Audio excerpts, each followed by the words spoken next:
anak-anak, apa kabarnya hari ini? Masih semangat dong untuk mengikuti pembelajaran hari ini. Baiklah, hari ini kita akan belajar materi kelas 5. Tema 1, organ gerak manusia dan hewan.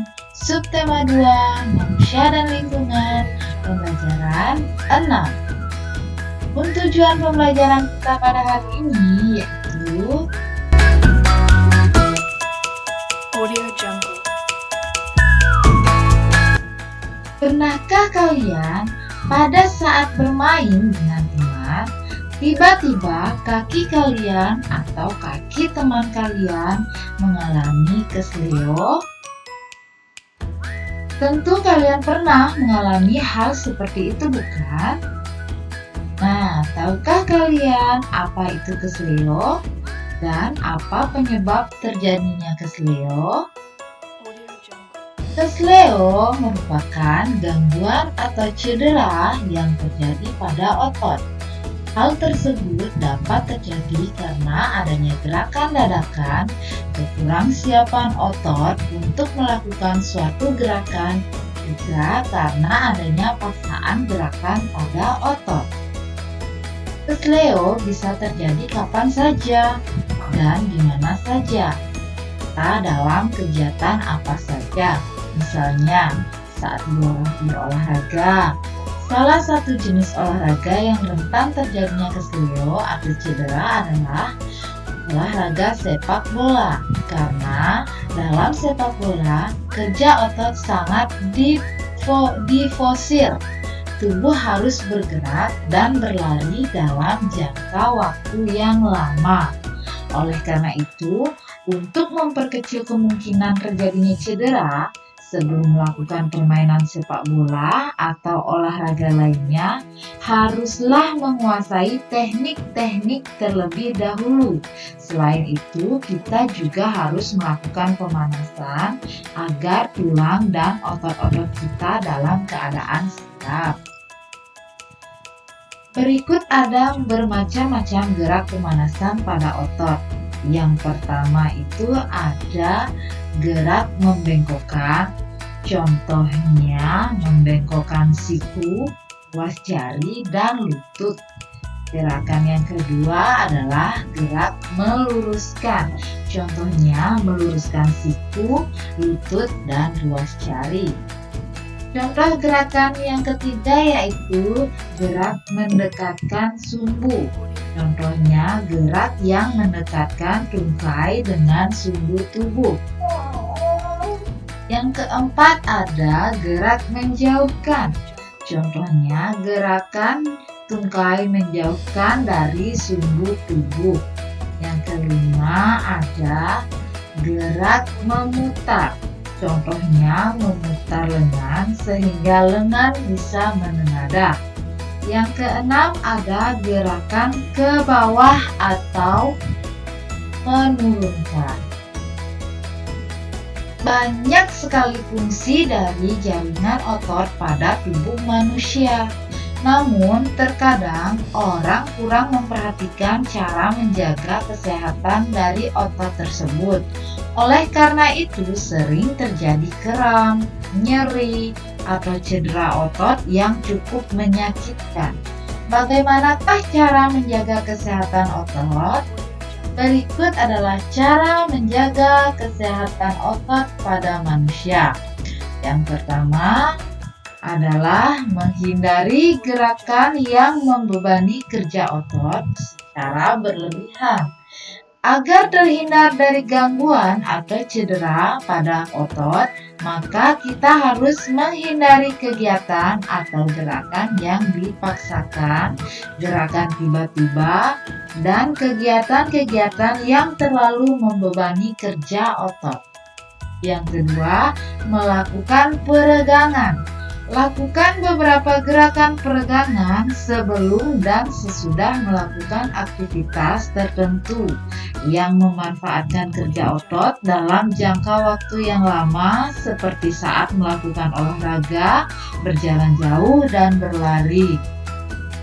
Yang ketiga, melakukan latihan rutin. Banyak latihan rutin yang dapat kita lakukan untuk menjaga kesehatan otot. Latihan rutin ini dapat dilakukan dengan beban maupun tanpa beban. Bisa dilakukan di dalam maupun di luar ruangan, misalnya jogging, bersepeda, latihan kebugaran, dan lain sebagainya. Yang keempat, memenuhi kebutuhan cairan tubuh. Kebutuhan cairan setiap orang berbeda-beda. Sedikitnya mengkonsumsi 6 gelas air sehari agar dapat menjaga kesehatan tubuh.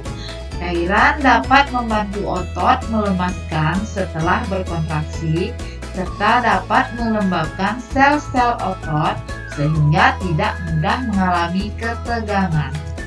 Yang kelima, mengkonsumsi makanan yang bergizi. Banyak jenis makanan yang mengandung gizi yang baik bagi otot, khususnya untuk membentuk otot. Makanan-makanan tersebut antara lain putih telur, susu, ikan tuna, sayur brokoli, dada ayam, daging sapi, minyak ikan, keju, kacang almond, dan kacang Arab, serta bayam. Yang keenam, meringankan nyeri otot.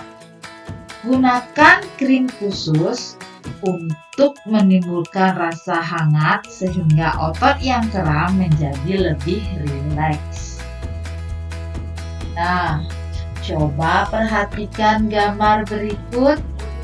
Tahukah kalian siapa yang ada pada gambar tersebut? Ya, tentu Ade Rai. Tahukah kalian siapa itu Ade Rai?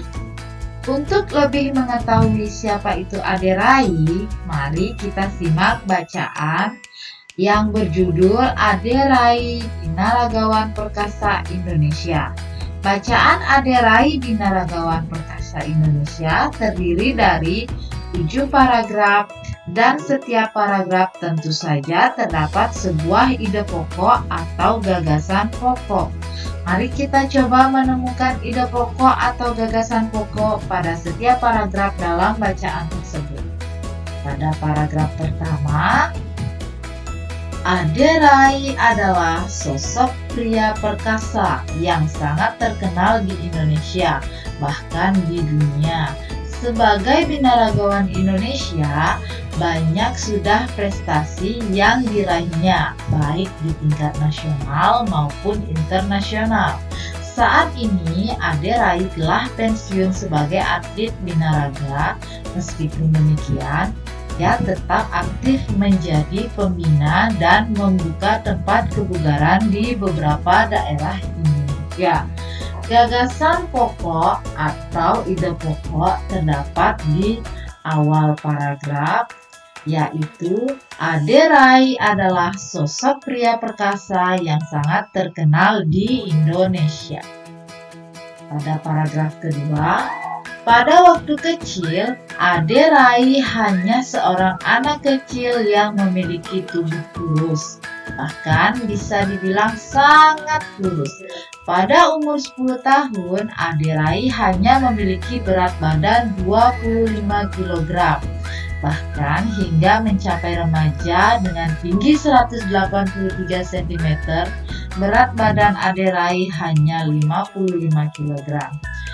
Gagasan pokok atau ide pokok juga terdapat di awal paragraf, yaitu pada waktu kecil, Ade Rai hanya seorang anak kecil yang memiliki tubuh. Paragraf ketiga, Ade Rai tidak memiliki minat yang tinggi dalam bidang olahraga. Pada awalnya, dia menggeluti bidang olahraga bulu tangkis. Namun, Ade Rai tidak begitu lama menggeluti bulu tangkis hingga pada akhirnya dia lebih memilih untuk menjadi seorang atlet binaraga. Pada paragraf yang ketiga juga terdapat ide pokoknya di awal paragraf, yaitu Ade Rai tidak memiliki minat yang tinggi dalam bidang olahraga.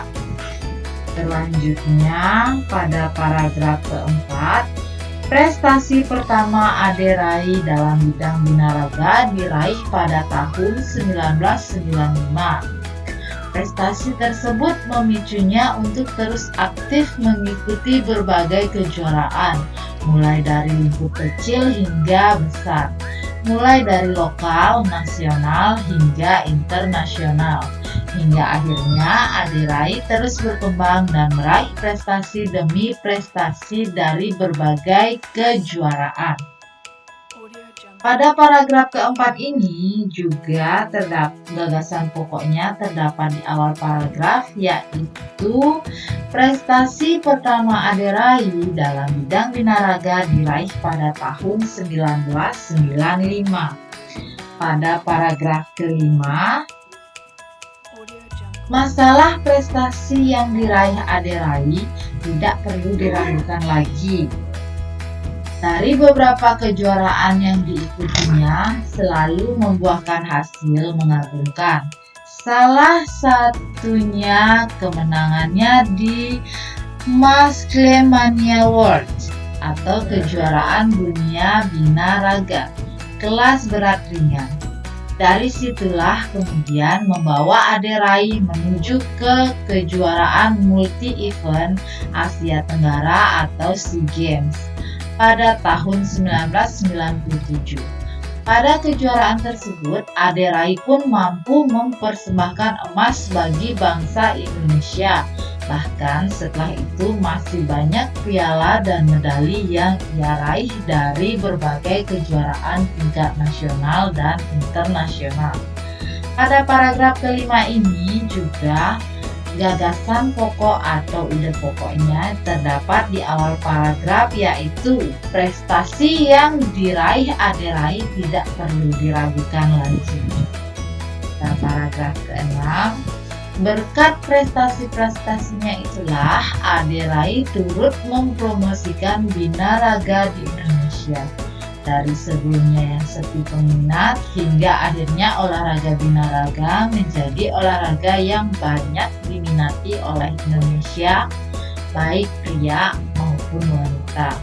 Pada paragraf ini juga ide pokoknya terdapat di awal, yaitu berkat prestasi-prestasinya itulah Ade raih turut mempromosikan binaraga di Indonesia. Pada paragraf ke-7, setelah pensiun sebagai atlet pun Ade raih masih berkecimpung dalam dunia binaraga hingga membuka beberapa pusat latihan dan kebugaran di beberapa daerah. Selain itu, Ade raih juga menjual suplemen dan melakukan pelatihan sertifikasi untuk para profesional di bidang fitness.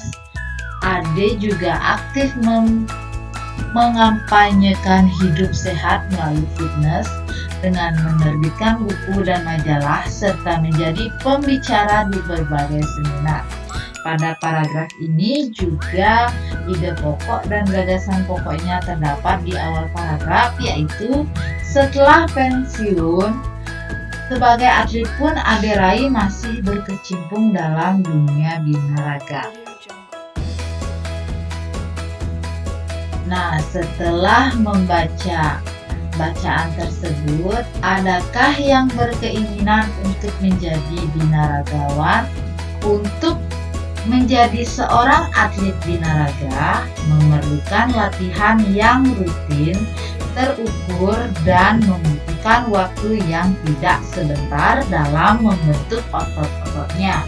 Selain itu, mereka juga menjaga sekali pola makannya. Tentunya dengan pola makan yang sehat, mereka sangat memperhatikan asupan makanannya mulai dari gizi, komposisi, porsi, dan kebersihan. Jadi, untuk menjadi seorang binaragawan tidak bisa dilakukan secara instan dengan hanya minum obat-obatan atau suplemen penambah massa otot saja. Apalagi sampai mengkonsumsi bahan-bahan berbahaya hanya sekedar ingin cepat mendapatkan otot yang besar. Dengan mempelajari organ gerak manusia, kita semakin tahu betapa sempurnanya ciptaan Tuhan yang Maha Kuasa. Demikian pembelajaran kita pada hari ini. Sampai jumpa pada pembelajaran berikutnya.